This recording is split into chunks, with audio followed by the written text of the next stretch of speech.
ఉచ్ఛ్వాసము, ఉత్ అంటే పైకి, నిశ్వాసం అంటే నిస్ అంటే క్రిందకి. ఈ ఉచ్ఛ్వాసం అనేది మనలో నాకు అందరిలో కూడా కష్టంగా వెళ్తుంది మీదకి. నిశ్వాసం అనేది చాలా ఈజీగా విడిచిపెడుతుంటాం. ఈ ఈజీగా విడిచిపెట్టడానికి కారణం ఏమిటంటే ఒక ఒత్తిడి జరుగుతోంది.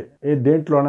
ఈ నిశ్వాసంలోన. ఉచ్ఛ్వాసంలో ఒక ఒత్తిడి జరుగుతోంది. ఉచ్ఛ్వాసంలో ఏంటంటే పైకి శ్వాస వెళ్తుంటే క్రిందకి నెట్టుతుంది, కిందకి వెళ్తుంటే పైకి నెట్టుతుంది. మనలోన ఈ అపానము ప్రాణం అని రెండు శక్తులు ఉన్నాయి.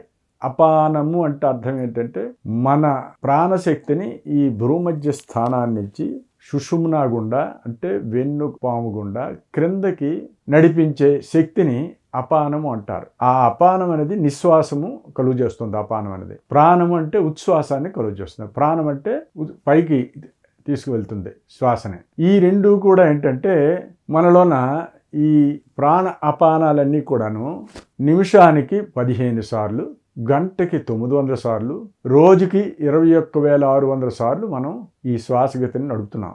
ఈ శ్వాసలోన ఈ నిశ్వాసం అనేది 12 అంగుళాల వరకు విడిచిపెడుతున్నాం. ఉచ్ఛ్వాసము 8 అంగుళాల నుంచే తీసుకుంటున్నాం. అంటే ప్రతి శ్వాసలో కూడా 4 అంగుళాల శక్తిని విడిచిపెడుతున్నాం. ఈ 4 అంగుళాల శక్తి అనేది మనం అనుకున్నట్టు కేవలం ఫిజికల్ ఎనర్జీ కాదు, క్యాలరీస్ కాదు. దీంట్లో అద్భుతమైన దివ్య శక్తిని, జ్ఞానాన్ని, ఆనందాన్ని, ప్రకాశాన్ని ఈ 4గింటిని కూడా ఈ భూమధ్యం నుంచి మన శిరస్సు నుంచి నిశ్వాసం ద్వారా మనం అధికంగా విడిచిపెడుతున్నాం. ఒక శ్వాసక్రియలో 12 అంగుళాలు విడిచిపెడుతున్నాం, 8 అంగుళాల నుంచే తీసుకుంటున్నాం. అంటే 4 అంగుళాలు అంటే 10 సెంటీమీటర్లు విడిచిపెడుతున్నాం.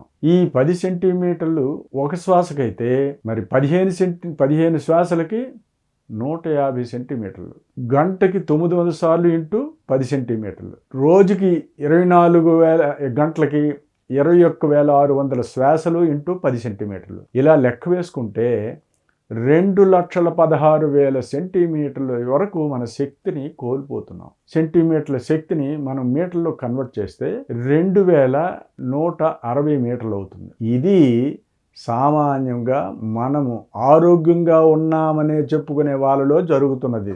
ఈ విధముగా ప్రతిరోజు ప్రతి శ్వాసలో కూడా మన శక్తిని, జ్ఞానాన్ని, ఆనందాన్ని కోల్పోతున్నాం.